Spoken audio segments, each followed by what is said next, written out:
Números capítulo 21, verso 10. Números 21, 10. Dice esto: Después partieron los hijos de Israel y acamparon en Obot. Y partiendo de Obot acamparon en Ije Abarim, en el desierto que está al frente de Moab, al nacimiento del sol. Partieron de allí y acamparon en el valle de Seret. De allí partieron y acamparon al otro lado de Arnón, que está en el desierto, porque Arnón es el límite de Moab, entre Moab y el amorreo. Por tanto se dice en el libro de las batallas de Jehová: lo que hizo en el mar Rojo y en los arroyos de Arnón y a la corriente de los arroyos, que va a parar a Ar. De allí vinieron a ver un lugar. Este es el pozo del cual Jehová dijo a Moisés: reúna al pueblo y les daré agua. Entonces cantó Israel este cántico: sube, oh pozo, a él cantad, pozo el cual cavaron los señores, lo cavaron los príncipes del pueblo y el legislador con sus báculos. Del desierto vinieron a Matana, y de Matana a Nahaliel, y de Nahaliel a Bamot, y de Bamot al valle que está en los campos de Moab, y a la cumbre de Pisga, que mira hacia el desierto. Jesús, gracias por este tiempo y gracias por permitirnos abrir tu palabra. Enséñanos, Señor, muéstranos quién eres, muéstranos tu gloria, muéstranos todo lo que has preparado para nosotros hoy, Señor, y escóndeme detrás de tu cruz, Señor, de modo tal que tú seas glorificado y exaltado y seas visto tan glorioso y tan real como tú eres, Señor. Te lo suplico, tal como te hiciste real con los israelitas, hazte real ahora. Te lo rogamos en tu glorioso nombre. Amén. Bien, es bien interesante este texto. Y si pudiéramos como tener tal vez pantalla y esto, o sea, como el título, tú verías que el título de este sermón particularmente es Los caminos de la vida. Y es chistoso, porque sabes, o sea, como si tú eres como un mexicano regular, exacto, te acordarás de una canción que Vicentico puso de moda por ahí de los años 90, finales de 80, que se llamaba así, Los caminos de la vida. Y no estoy predicando música pagana, presta atención. El tema es que, ¿sabes? Cuando yo era pequeño, esa era como que mi canción favorita. Y es chistoso porque yo tenía 7 años y puedes preguntarte, un niño de 7 años, ¿qué problema? O sea, como, ¿cuál podrá ser su mayor frustración para que cante Los caminos de la vida son muy difíciles de andarlos, difícil de caminarlos y no encuentro la salida? Y es curioso, no tengo idea de qué rayos me gustaba esa canción, pero me encantaba esa canción cuando era pequeño. Y el tema es este, ¿sabes? Este texto en particular narra los caminos de la vida de Israel. Y al final vamos a ver cómo tiene totalmente una conexión natural con tu camino, mi camino y lo que hacemos en esta vida en la cual Dios nos ha llamado a vivir y a través del cual podemos pasar distintos lugares, tal como el pueblo de Israel lo va a hacer acá. Y al finalísimo, así con todo el pleonasmo incluido, ¿sabes? Al final podemos ver cómo Dios tiene una gloriosa esperanza para nosotros en medio de todo esto. Entonces, acompáñame al texto. Dice esto: después partieron los hijos de Israel y acamparon en Obot. ¿Después de qué? ¿Te acuerdas que la semana pasada no, porque fue miércoles de comunión y Hechos 2:42, pero la semana antepasada estudiamos los primeros 9 versos del capítulo 21 y veíamos este tema de la serpiente de bronce. Veíamos este tiempo de cómo el pueblo de Israel había fallado, había pecado, había murmurado. Y Dios en su misericordia tan impresionante permite que haya serpientes ardientes que lleguen e incomoden y evidencien el pecado de los israelitas. Y aparte les da una solución que es totalmente abrumadora, escandalosa y, aunque suene contradictorio, complicadamente sencilla. ¿Por qué? Porque es algo tan sencillo como voltear a ver la serpiente de bronce que Dios les dijo que voltearan, pero es algo tan complicado como humillar su corazón a obedecer lo que Dios había dicho. ¿Sabes? Es algo que es simplemente imposible para un corazón endurecido. Se necesita fe. Se necesita creer humildemente y confiar en lo que Jesús dice, en lo que Dios les había dicho que hicieran, para que voltearan a ver a esa serpiente y fueran salvados. Pero vuelvo al punto, un corazón endurecido por el orgullo no puede hacer eso. De ahí que necesitamos que el Espíritu Santo, necesitamos que el Espíritu de Dios obre en nosotros como en los israelitas, de modo tal que podamos vivir y aplicar lo que vamos a ver de aquí en adelante. Pero hay una palabra bien importante que mencioné ahorita y tienes que tener en mente para el resto del mensaje: fe. Todo este texto es un asunto de fe. Fíjate, después partieron los hijos de Israel y acamparon en Obot. Y otra palabra interesante es que ellos acamparon, ¿sabes? O sea, como se quedaron ahí. Pero de ahí partieron de Obot y acamparon otra vez en Ije Abarim, en el desierto que está enfrente de Moab, al nacimiento del sol. Y partieron de allí y acamparon otra vez en el valle de Zaret. Y de allí partieron y acamparon al otro lado de Arnón, que está en el desierto que sale del territorio del amorreo, porque Arnón es el límite de Moab, entre Moab y el amorreo. Por tanto, se dice en el libro de las batallas de Jebal. Y después hay así como todo un tema. De allí vinieron a ver. Este es el pozo del cual Jehová dijo a Moisés: reúna al pueblo y les daré agua. Entonces cantó Israel este canto y cantan una canción. Y después vuelven a moverse. Del desierto vinieron a Matán, de Matán a Nahaliel, y de Nahaliel a Bamot, y de Bamot al valle que está en los campos de Moab, y a la cumbre de Pisga, que mira hacia el desierto. ¿Qué quiero resaltar de todo esto? Hay una acción repetida, es movimiento, acampar de aquí, acampar allá. Y es curioso, es bien interesante ver esto, porque ¿te acuerdas qué fue lo que causó que ellos murmuraran? Digo, aparte de su duro corazón, pero ¿qué fue lo que causó que ellos murmuraran en los primeros textos? Que ellos se habían desanimado por el camino.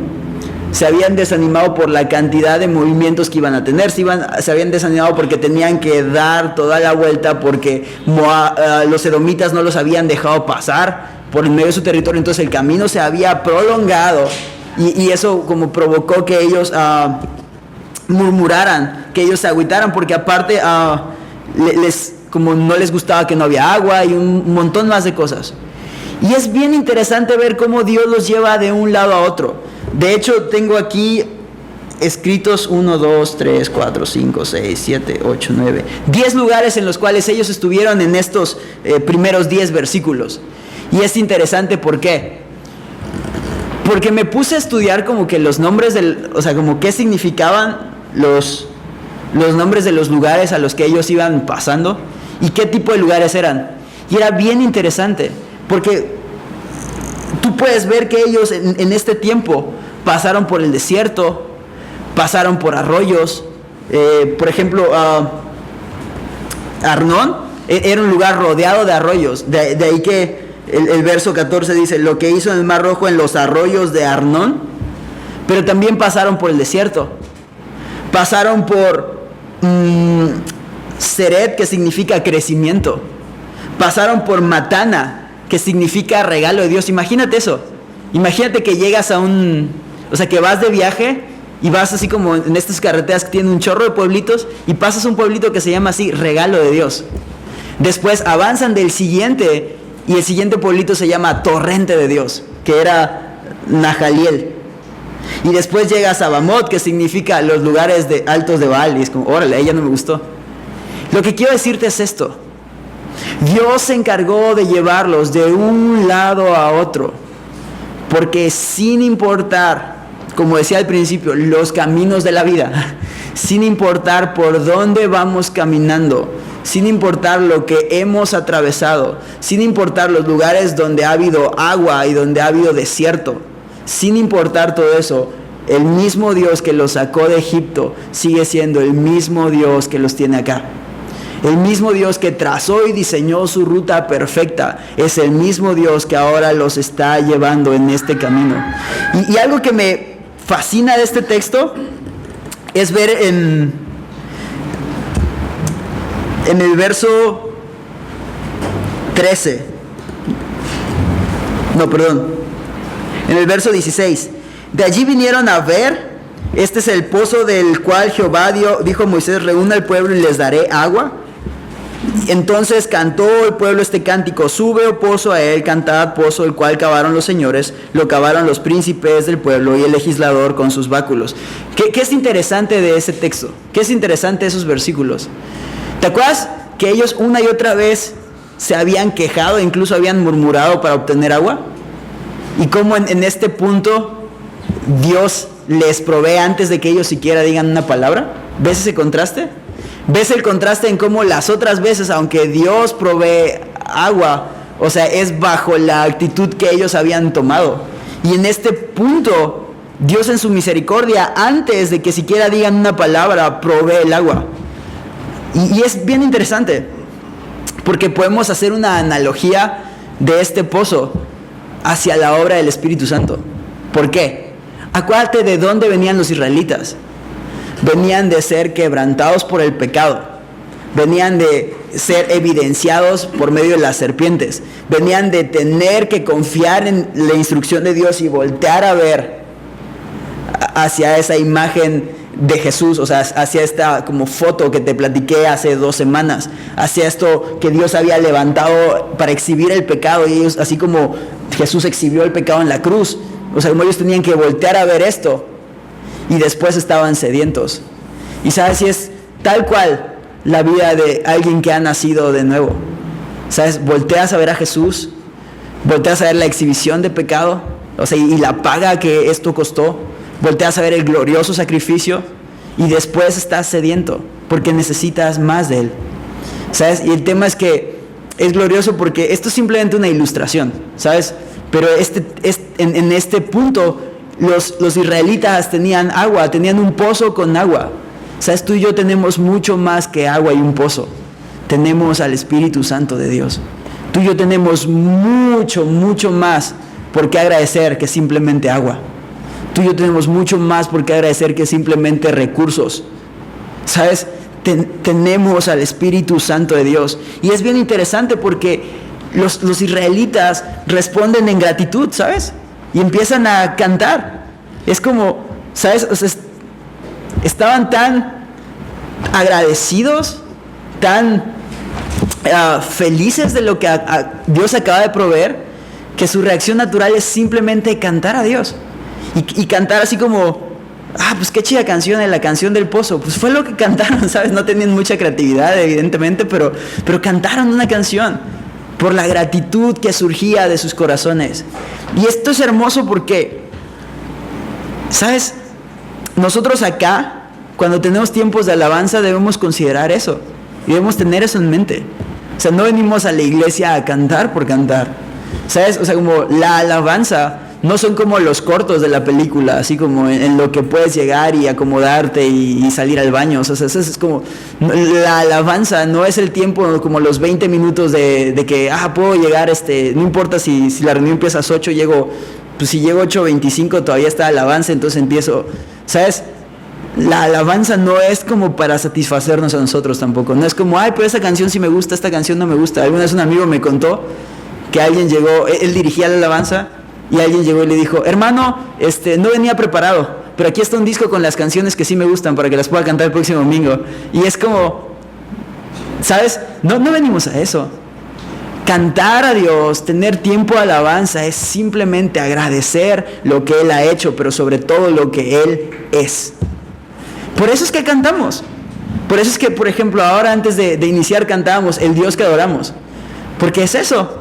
O sea, este Dios, el que hizo esto en números, es el Dios al que tú y yo hoy en día, miles de años después, seguimos adorando. Este Dios es el mismo Dios que, o sea, puedes ver más adelante que les dio victorias asombrosas. Puedes ver en el resto de los libros en la Biblia, puedes leer a los profetas y ver cómo Dios anunció perfectamente cada cosa que acontecería a su pueblo, y a través de toda la historia tuvo cuidado de cada detalle en su pueblo, así como tuvo cuidado en cada uno de estos viajes, desde Obot, pasando por el valle de Seret, pasando por Matana, llegando Nahaliel, o sea, en todos estos lugares en los que ellos fueron pasando, Dios tuvo absoluto y soberano cuidado de cada detalle en el viaje. Y ese es el mismo Dios al que adoramos. Por eso es que tú y yo cantábamos eso, porque Él es ese Dios. ¿Sabes? Y aquí ves al pueblo de Dios cantando alegremente, cantando esta canción.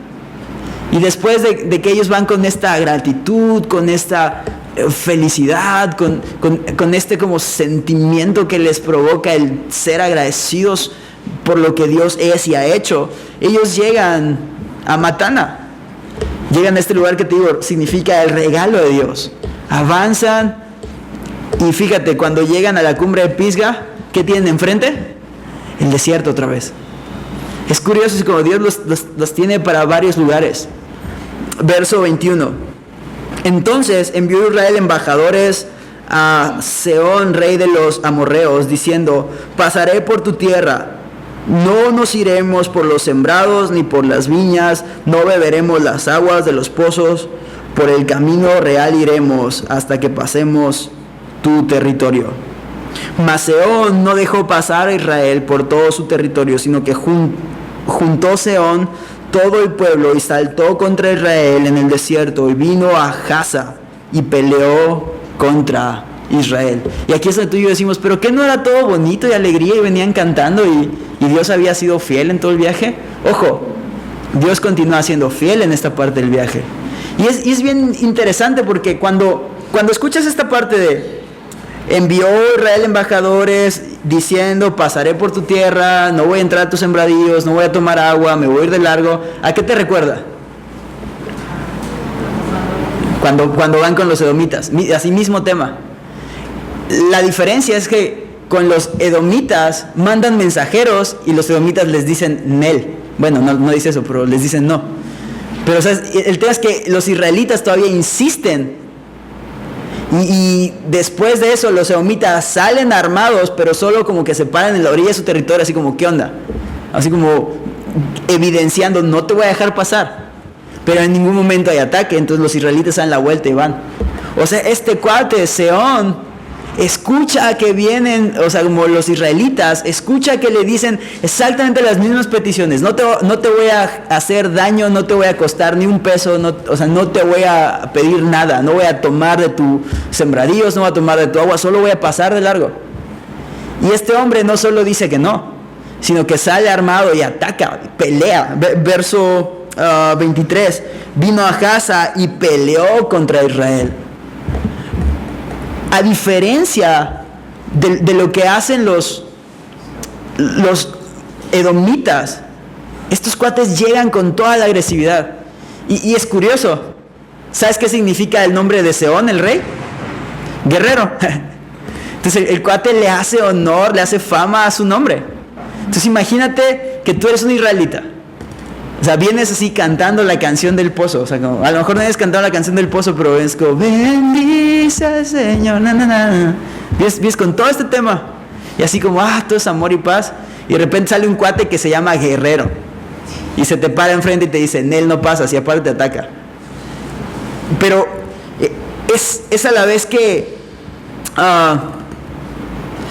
esto como dices, ¿qué onda con el momento incómodo? ¿Qué onda con el ataque? ¿Qué onda? O sea, no que toda felicidad, a la vez que es eso. Es glorioso porque fíjate lo que dice el verso 24 y 25. Y lo hirió Israel a filo de espada y tomó su tierra desde Arnón hasta Jaboc, hasta los hijos de Arnón, porque la fortaleza de los hijos de Arnón era fuerte. Y tomó Israel todas estas ciudades y habitó Israel en todas las ciudades del amorreo, en Hesbón y en todas las aldeas. ¿En cuántas? Todas. Porque Hesbón era la ciudad de Sehón, rey de los amorreos, el cual había tenido guerra antes con el rey de Moab, y tomando en su poder toda la tierra hasta Arnón. ¿Sabes? Este texto es padre porque evidencia la gloria de la victoria que tuvieron los israelitas. O sea, imagínate, vuelvo al punto, tú vienes cantando bendice al Señor, vas pasando tranquilo, te sale guerrero, O sea que aparte, si se llamaba así, y como podemos ver en el texto, era un rey que literalmente le gustaba la guerra, iba a la guerra porque había tomado guerra antes contra Moab y había tomado todo ese territorio donde estaba y había invadido, era un rey conquistador. O sea, evidentemente no era un rey como que flacucho, enclenque. O sea, imagínate el poderío con el que viene este cuate. Mientras tú estás cantando descuidado, bendice al Señor, y te suelta el primer moquetazo. Y es como, wow.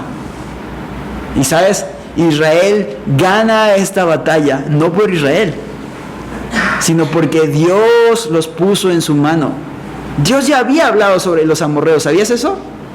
O sea, años antes, Dios había hablado sobre esta escena. Chécate Génesis 15, ve a Génesis 15 conmigo en tu Biblia, por favor.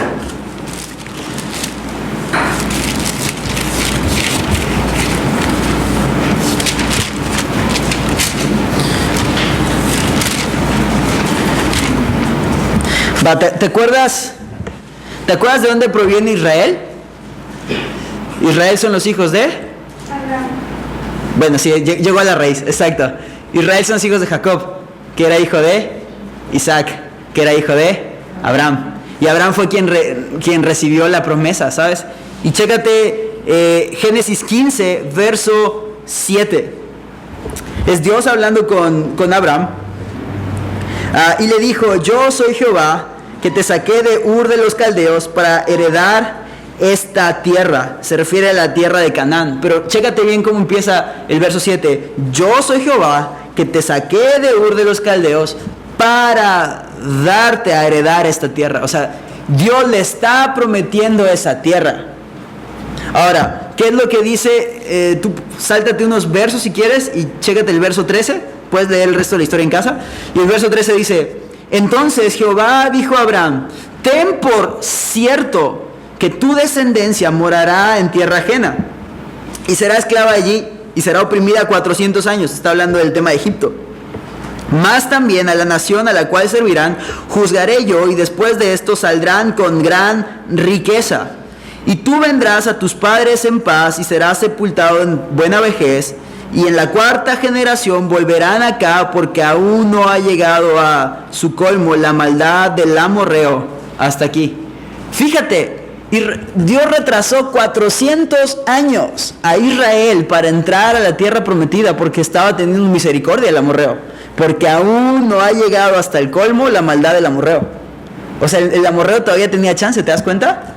Y yo sé como, y por mera gracia, por mera misericordia, Dios está retrasando lo que va a hacer con su pueblo. Y sabes, después Dios usa a su propio pueblo, el pueblo de Israel, para juzgar a la nación de los amorreos. ¿Qué es lo que pasa? Fíjate, verso 17. Y sucedió que puesto el sol y ya oscurecido, se veía un horno humeando y una antorcha de fuego que pasaba por entre los animales divididos. En aquel día hizo Jehová un pacto con Abraham diciendo, a tu descendencia daré esta tierra desde el río de Egipto hasta el río grande, el río Éufrates, la tierra de los ceneos, de los ceneseos, de los cadmoneos, de los eteos, los fereceos, los refaitas y los ¿qué dice el verso 21? Los amorreos, los cananeos, los gergeseos y los jebuseos. ¿Te das cuenta? Dios ya había prometido darle esta tierra a Abraham. Dios ya había prometido que iba a hacer algo con el pueblo de Israel para juzgar el pecado de los amorreos. Dios ya había prometido que esa tierra iba a ser suya. Dios ya había prometido que iban a vencer a los amorreos. Y me impresiona el verso 18. Entonces hizo Jehová un pacto con Abraham. ¿Te imaginas este rollo? O sea, ¿te imaginas? O sea, ¿quién es Abraham para que Dios haga un pacto con él? ¿Quién es diría Salmos, quién es el hombre para que Dios tenga memoria de él y le ponga en alta estima? ¿Sabes? O sea, ¿quién eres tú? ¿Quién soy yo para que Dios haga un nuevo pacto en su sangre a través de Jesucristo y me prometa salvación? Y todavía me da el Espíritu Santo como un sello de la promesa, así como las arras de nuestra herencia, diría Pablo. ¿Sabes? O sea, Dios hace este trato, este pacto, este contrato, acuerdo con Abraham 400 años antes. Y sabes, desde entonces Dios ya había destinado que esta victoria iba a ser de Israel. De ahí que cuando viene la pelea, por muy grande que sea el rey Sehón, por muy fuerte que sea, por muy impresionante que haya sido su ejército, por muy poco preparados o extremadamente experimentados que hubiesen estado los israelitas, no dependía de ellos. Dependía del Dios que les guiaba en su camino, dependía del Dios que había tenido cuidado de cada paso en su caminar, desde Obot hasta la cima del Pisga. ¿Sabes? Desde cada detalle Dios había tenido cuidado. Y ahora ellos estaban caminando en este lugar. Estaban caminando, entrando ya, empezando a tomar ciudades, empezando a tomar la tierra prometida, bueno, parte de, o sea, y los alrededores y demás. Y empiezan tomando la tierra de los amorreos. Y fíjate, verso 26, porque Hesbón era ciudad de Sehón, rey de los amorreos, el cual había tenido guerra antes con el rey de Moab y había tomado de su poder toda su tierra hasta Arnón. Por tanto, dicen los proverbistas, venid a Hesbón, edifíquense y repárense la ciudad de Sehón, porque fuego salió de Hesbón y llama de la ciudad de Sehón, y consumió a Ar de Moab, a los señores de las alturas de Arnón. Ay de ti, Moab, pereciste, pueblo de Quemos. Fueron puestos tus hijos en huida y sus hijas en cautividad por Sehón, rey de los amorreos, mas devastamos el reino de ellos. Pereció Hesbón hasta Dibón y destruimos hasta Nofa y Medeba. ¿Sabes? Esta es la canción que cantaban ellos, que simplemente evidenciaba y exaltaba la importancia de la victoria que Dios les había dado. No era un pueblo fácil de vencer, no era un rey cualquiera, no era así como un pueblito, era un poderío impresionante el de los amorreos, pero mucho más impresionante es nuestro Dios. ¿Sabes? Las pruebas y dificultades en nuestra vida pueden ser impresionantemente grandes, pero nuestro Dios es mucho, mucho más impresionante y mucho, mucho más grande. ¿Ves la similitud que hay entre la vida de los israelitas y la nuestra? Entonces, nuestra vida muchas veces puede ser como este viaje de los israelitas, con subidas, con bajadas, con desiertos, con arroyos, vaivenes, con todo tipo de situaciones. Y es emocionante ver esto, porque, ¿sabes? O sea, como nos da un reflejo perfecto de lo que es nuestra vida. Nos da un reflejo perfecto. Conocemos a Cristo, tal como ellos con el tema de las serpientes, nos arrepentimos, hay un avivamiento, o sea, estamos como, ya sabes, y es triste porque hay gente que dice, no, es que yo cuando estaba en mi primer amor, o sea, como es temporal, o sea, debería ser un estado en el que estemos siempre, pero o sea, como, y ellos tenían este tema de las canciones, y de repente se complica el viaje, se complica la situación y tienen una batalla. Y Dios les da la primera victoria. Y tú dices, bueno, ya, de aquí en más todo debe ser tranquilo. De aquí en adelante todo debe estar quieto. Y fíjate lo que dice el verso 31. Así habitó Israel en la tierra del amorreo, lo que pasó anteriormente. También envió Moisés a reconocer a Jazer, y tomaron sus aldeas y echaron al amorreo que estaba allí. O sea, no dejaron ningún amorreo alrededor. Fueron hasta las aldeas que estaban a las afueras del territorio de los amorreos y acabaron con todo. Y volvieron y subieron camino de Basán, y salió contra ellos Og, rey de Basán, y él y todo su pueblo, para pelear en Edrei. Fíjate, o sea, acaban de terminar una victoria y ya viene otro. ¿Sabes? Og, es como esto donde dices, Dios, o sea, acabo de salir de un problema y ya viene otro. O sea, y has escuchado esta frase, es que ya no siento lo duro, sino lo tupido. O sea, me llueve sobre mojado, así como una sobre otra, sobre otra, sobre otra. Es lo que le estaba pasando a los israelitas. Viene Og, rey de Basán, ¿y qué hace Dios? Verso 34. Entonces Jehová dijo a Moisés, no le tengas miedo, porque en tu mano lo he entregado a él y a todo su pueblo y a su tierra, y harás de él como hiciste de Sehón, rey de los amorreos, que habitaba en Hesbón. E hirieron a él y a sus hijos y a toda su gente, sin que le quedara uno, y se apoderaron de su tierra. ¿A qué voy con esto? Muchas veces tú escuchas y es curioso porque hay hasta como gente que saluda así. Hermano, ¿qué tal? ¿Cómo está? No, de victoria en victoria, brother. Amén, amén, hermano. Gloria a Dios. Y sabes, así como, mira, se ríe porque ha escuchado uno así. Pero sabes, o probablemente ya se lo hace. Nada, es cierto. Pero sabes, esto es súper como glorioso, no por la victoria. Bueno, sí, pero no solo por eso. No es como que andemos de victoria en victoria y de gloria en gloria y aleluya, soy un campeón. No, no es por eso.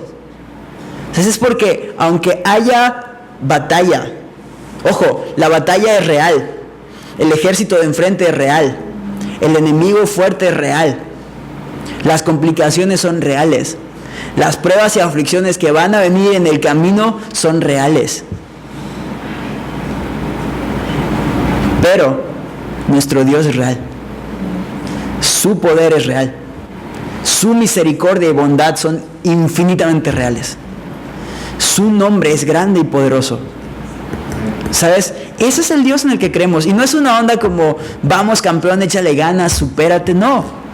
Es un tema de, ¿te das cuenta de que cuando Dios le habla a Moisés, no le dice, venga mi querido campeón, tú puedes? No le dice eso. Le dice, no tengas miedo, porque yo lo he entregado en tu mano. Es tú puedes ver una y otra vez en Isaías, no temas porque yo Jehová soy tu Dios que te esfuerza, siempre te sostendré con la diestra de mi poder. No temas porque yo estoy contigo. ¿Sabes? Es un asunto de fe, de confianza. La verdadera batalla en nuestras vidas es perseverar la fe. Hay una batalla real. Pablo le escribe a Timoteo, pelea la buena batalla de la fe. Pablo escribe en 2 Timoteo capítulo 4, he peleado la buena batalla, he acabado la carrera, he guardado la fe. Esa es la verdadera batalla. Entonces, en medio de todas las complicaciones de la vida, necesitamos creer que Jesús es suficiente. Es como lo es la serpiente. Es algo abrumadoramente sencillo. Tan sencillo que se nos complica. Necesitamos creer que su palabra es suficiente. Necesitamos creer que Jesús es suficiente. Necesitamos creer que nuestro Dios es suficiente.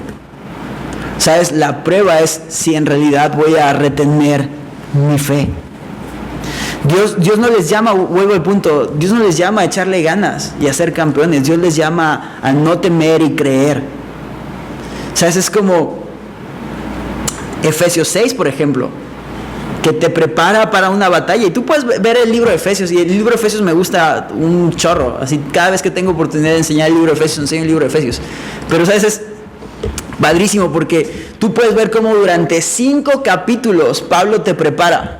Así en el capítulo 1, así como bienaventurados somos y somos benditos. O sea, Dios nos ha bendecido en toda bendición espiritual, nos ha puesto en los lugares celestes con Cristo. Somos escogidos, aceptos, predestinados, adoptados hijos suyos. O sea, como Dios nos da una identidad. En el capítulo 2 nos recuerda que fuimos salvados por gracia, no por algo que podamos hacer, sino por Jesús. Es como esta motivación correcta para todo lo que hago y vivo, sobre todo lo que soy. El capítulo 3, o sea, como, acuérdate como Efesios 3, y si alguna vez has leído esta porción de rogando por ustedes que seáis capaces con todos los santos de comprender la altura, la anchura, la longitud, la profundidad de su amor, que sobrepasa todo conocimiento, y aquel que es poderoso para hacer las cosas mucho más abundantes de lo que pedimos o aún entendemos, a él sea la gloria. Versículo 4 empieza a hablar, por tanto, andemos como es digno de la vocación, de todo lo demás, con lo que fuimos llamados. Y da cuestiones bien prácticas de cómo se ve un cristiano en la vida práctica, así como desechando enojo, desechando esto, desechando lo otro y abrazando, y todo lo bello que puedo abrazar en Jesús. Para el capítulo 5, tomar ya como específicamente cuestiones aún más prácticas de la relación marital. O sea, maridos, amen a sus esposas como Cristo amó a la iglesia, esposas estén sujetas a sus maridos, hijos, obedezcan en el Señor a sus padres, padres no provoquen a ir a sus hijos. Habla de cómo ser un buen jefe, cómo ser un buen esclavo. O sea, todas estas cuestiones súper prácticas. Pero Efesios capítulo 6, verso 10, Y de hecho quiero leerlo. Efesios 6, 10. Ve allá conmigo, por favor.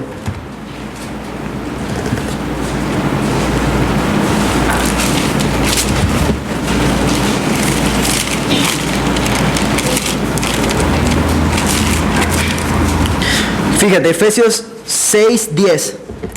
Por lo demás, hermanos míos, fortaleceos en el Señor y en el poder de su fuerza, vestidos de toda la armadura de Dios, para que podáis estar firmes contra las acechanzas del diablo. Porque no tenemos lucha contra sangre y carne, sino contra principados, contra potestades, contra los gobernantes de las tinieblas de este siglo, contra huestes espirituales de maldad en las regiones celestes. Y no voy a empezar a hablar como de demonología y cosas así, no te espantes, no soy raro, seguimos siendo Calvary, tranquilo. Pero sabes, o sea, como la Biblia habla sobre una batalla real, una batalla diaria, un conflicto que atraviesa el creyente en esta vida. Y básicamente tú puedes encontrar en la Escritura 3 enemigos del hombre. El primero es este mundo, entendiendo ese mundo como la cosmovisión de este mundo sin Dios y como toda la enseñanza sin Cristo, y de ahí que tú sabes que yo constantemente uso estos ejemplos, pero de ahí de esta onda de vamos campeón, échale ganas, tú eres el arquitecto de tu propio destino, y todas esas ondas. O sea, es esta cosmovisión sin Cristo, de la cual tú puedes leer en Juan 17 cómo Jesús ora por sus discípulos, sabiendo que el mundo les iba a aborrecer porque no son del mundo, porque no le pertenecen a este mundo, sino le pertenecen a Jesús. El segundo enemigo que tú puedes encontrar en las Escrituras es Satanás, y aquí el texto en Efesios lo dice. Primera de Pedro también habla claro sobre él y dice que anda como un león rugiente buscando a quien devorar. Pero sabes, el enemigo más letal que un hombre puede tener es su propia carne. ¿Qué es la carne? Es mi mentalidad y mis deseos pecaminosos sin Jesús. Y ese es mi peor enemigo, porque es literalmente yo dándole chance a mis otros dos de que me destruyan. Esa es la carne. Es abrazar, es lo que dice Santiago. Cuando alguno es tentado, no diga que es tentado de parte de Dios, porque Dios no puede ser burlado, ni Dios tienta a nadie. Sino que cada uno de su propia concupiscencia, es decir, de sus propias pasiones desordenadas, de sus propios malos deseos, es seducido. Y entonces viene el pecado y es todo un rollo. Pero el tema es que la batalla es real. Y el conflicto del creyente es por guardar la fe. En mi caminar por Dios, después de pasar el regalo de Dios de Matana, después de pasar el torrente de Dios, después de vencer, ¿sabes? Las batallas van a seguir viniendo. De ahí que es este tema del evangelio que se habla de que en Cristo no vas a volver a tener problemas y que todo va a ser color de rosa, es una farsa. Lo lamento si le agüito a alguien, pero es una farsa. ¿Por qué? Seamos honestos. ¿Quién de aquí tuvo un conflicto esta semana? ¿Quién de aquí tuvo un momento difícil esta semana? Yo tuve uno. Y sabes, muchos hemos tenido. ¿Sabes? Y muchas veces es como cuando meditaba en esto, veía, tenemos un enemigo enfrente. Pero sabes, el enemigo no es tu jefe, no es tu empleado, no es tu vecino, por muy feo que esté, no es tu esposo, no es tu esposa, no es tu suegra, no es tu suegro. Sabes, el enemigo es Satanás, es este mundo y eres tú mismo. Y solo a través de la fe en Jesús vas a tener victoria.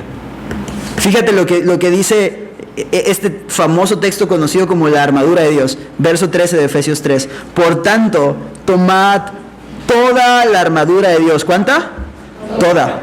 Para que podáis resistir en el día malo, y habiendo acabado todo, estar firmes. Estad pues firmes, ceñidos vuestros lomos con la verdad y vestidos con la coraza de justicia, calzados los pies con el apresto del evangelio de la paz. Sobre todo, fíjate, ¿te das cuenta? Sobre todo, tomad el escudo de la fe, con que podáis apagar todos los dardos de fuego del maligno.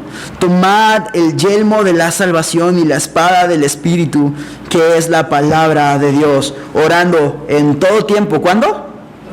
En todo tiempo, con toda oración y súplica en el Espíritu, y velando en ello con toda perseverancia y súplica por todos los santos y por mí, a fin de que al abrir mi boca me sea dada palabra para dar a conocer con el nuevo misterio del Evangelio.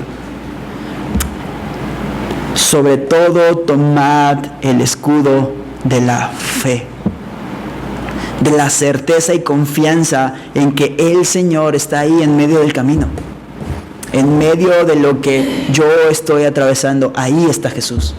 ¿Sabes? Me gusta ver a David, porque tú puedes encontrar un montón de atributos de Dios descritos por David en Salmos. Y ese es un buen ejercicio, ¿sabes? Procura de vez en cuando, toma una hoja y ponte a escribir atributos de Dios. Y te vas a encontrar, David hacía un montón. Salmos 27, Jehová es mi luz, Dios es mi luz. Mi fortaleza, Dios es mi fortaleza. ¿De quién he de atemorizarme?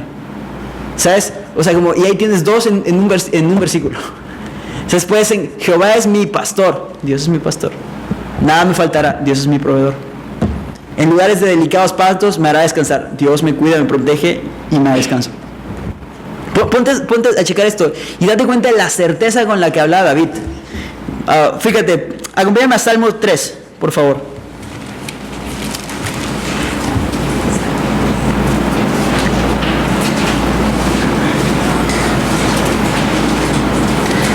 Salmo 3:3.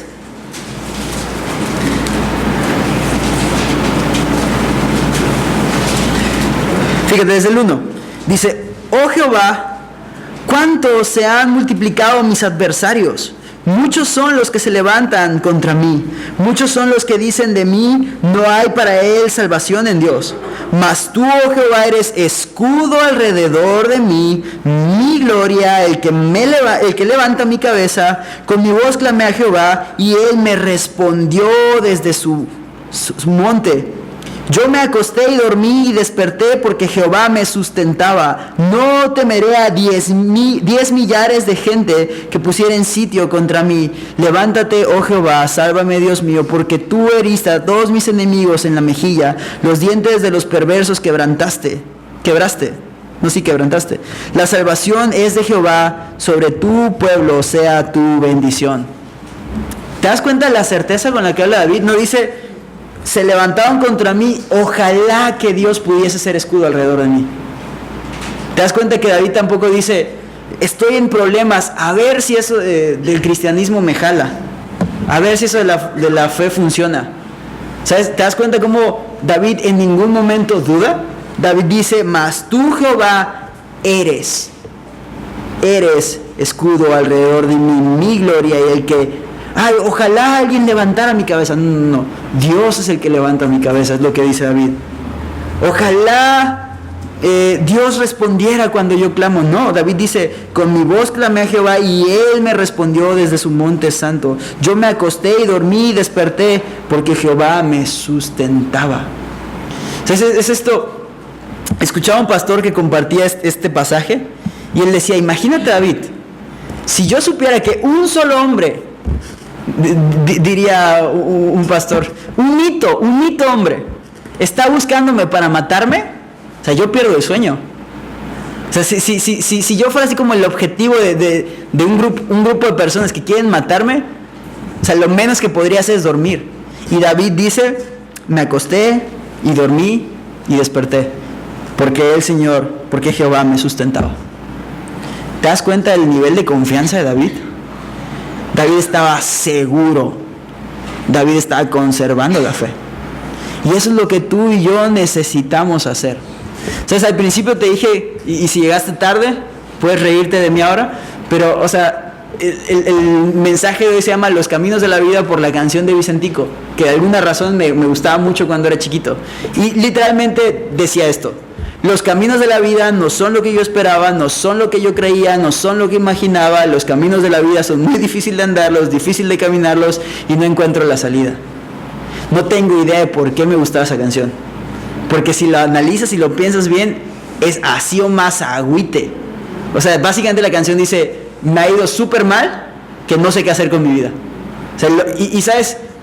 A veces bromeo con mi esposa, porque yo le digo como, amor, es que yo supe que mi vida iba a ser difícil desde que mi frijolito no germinó en el kinder. Así, desde entonces supe que iba a tener una vida dura. Y ¿sabes? La verdad es que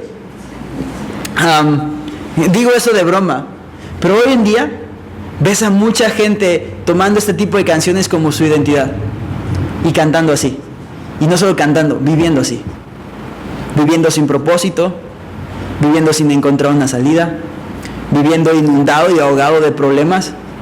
Y sabes, los problemas son reales, como los reyes enemigos eran reales. La aflicción es real, como el desierto era real. ¿Sabes? La escasez y la crisis económica, la crisis es real. Pero, diría Fermín Cuarto, por dinero no te preocupes, nadie tiene. Pero el tema es esto, los problemas y las aflicciones son reales. Y hay gente que vive así, sin esperanza en la vida. Vive como Vicentico. Y a Vicentico le hacía falta leer su Biblia. Es como en comercial Stallone, le hacía falta leer más Job. Entonces le hacía falta leer su Biblia. Si él hubiese leído a David, probablemente su canción hubiese sido diferente. Pero el tema es que tú y yo tenemos eso en nuestras vidas. Tenemos la Escritura, tenemos al Espíritu Santo, tenemos a Jesús, tenemos al mismo Dios que hizo las cosas acá, haciendo las cosas en nuestra vida. Recuerda cómo termina esta porción. Recuerda lo que Dios le dice a Moisés. Jehová le dijo a Moisés, no tengas miedo porque en tu mano lo he entregado. No le dice no tengas miedo porque eres un campeón, no le dice no tengas miedo porque estás bien preparado, tú puedes, échale ganas, dale papá, ve para adelante. No le dice eso. No le dice eso. Dios le dice, yo lo he entregado. Dios lo había prometido. ¿Te acuerdas lo que leímos en Génesis como 400 años antes? ¿Dios había prometido esto? Dios lo había prometido. Dios lo va a cumplir. ¿Qué nos hace creer que no? El mismo Dios que abrió el Jordán, que en este texto les dio agua, que les fortaleció, que les dio la victoria contra los amorreos, que les dio la victoria contra Og de Basán, el Dios del que Deuteronomio 6:21 dice, entonces dirás a tu hijo, nosotros éramos siervos de Faraón en Egipto y Jehová nos sacó de Egipto con mano poderosa. El mismo Dios de que Salmos 147 verso 5 dice, grande es nuestro Señor y de mucho poder. El mismo Dios que dice que su entendimiento es infinito. Es el Dios que escribió Apocalipsis 21 y promete que tú y yo vamos a estar con Él por siempre y para siempre. Que en aquel lugar Dios va a enjugar cada lágrima, que ya no va a haber dolor, que no va a haber más clamor, que no va a haber crujido de dientes, porque vamos a estar con Él y seremos su pueblo y Él será nuestro Dios y seremos sus hijos, porque se habrá cumplido la adopción gloriosa por completo. Se habrá terminado este proceso de santificación del que hablamos el domingo pasado y vamos a estar perfeccionados, glorificados por siempre y para siempre con Él. El mismo Dios que le dijo esto a Moisés nos prometió esto a nosotros. ¿Qué nos hace creer que no lo va a cumplir? Ese es el Dios que adoramos, el Dios de las Escrituras. No un Dios raro como se pinta hoy en día en muchos lugares. No un Dios regañón que está esperando que nos equivoquemos para juzgarnos. No un Dios al que no le importamos, no un Dios lejano, no. Un Dios todo amoroso que en su misericordia tiene cuidado de cada lugar al que pasamos en nuestra vida, mi hermano, sin importar si tú estás en Obot, Ceret, Matana, Cancún, sin importar el lugar en el que estés, Dios sigue siendo Dios y sigue siendo soberano. La aflicción es real, pero ahí es cuando más debes acordarte, mi Dios es real. Y si tu vida está en Él, tienes la confianza de que esto que estás atravesando ahora. Diría Pablo en Romanos 8:18, pues tengo por cierto que la aflicción de este tiempo no se compara con la gloria que ha de manifestarse. Necesitamos tener por cierto eso. ¿Sabes? En conclusión, vuelvo a la palabra inicial, fe. Qué glorioso que tú y yo pudiésemos orar como Pablo. He peleado la buena batalla, he acabado la carrera, he guardado la fe. Por lo demás me está guardada la corona de vida. ¿Sabes? Dios está guardando tu vida. ¿Te acuerdas lo que veíamos el domingo? Tu vida está escondida en Cristo. Tu vida está en la fortaleza de quién es Él, sin importar cuál sea la aflicción. Mientras tú permanezcas en la fortaleza, tu vida va a llegar a buen puerto. ¡Ojo! Que no estoy diciendo que va a ser como tú quieres, ni en tus términos, porque ya vimos que en el pueblo de Israel no fue en sus términos, tuvieron que darle toda la vuelta a Edom. Pero lo que sí quiero decir es que lo que Dios promete, Dios lo cumple. Así que confiemos y dependamos de sus promesas, porque Él es fiel en cumplir cada una de ellas. ¿Oramos? Jesús, te damos tantas gracias por tu amor y por tu fidelidad, te damos tantas gracias por tu salvación, te damos tantas gracias, Señor, porque aunque vengan 1000 problemas, Señor, aunque vengan 1000 aflicciones, Dios, y aunque estemos chafas y muchas de ellas reprobemos, mi Dios, tú eres todo glorioso y todopoderoso y todo soberano, y confiamos en ti para que tú nos ayudes. Confiamos en que tú nos vas a guiar por el camino correcto, quizá no el corto, quizá no el cómodo, pero el correcto, Señor, donde va a haber de todo, Dios, de todo.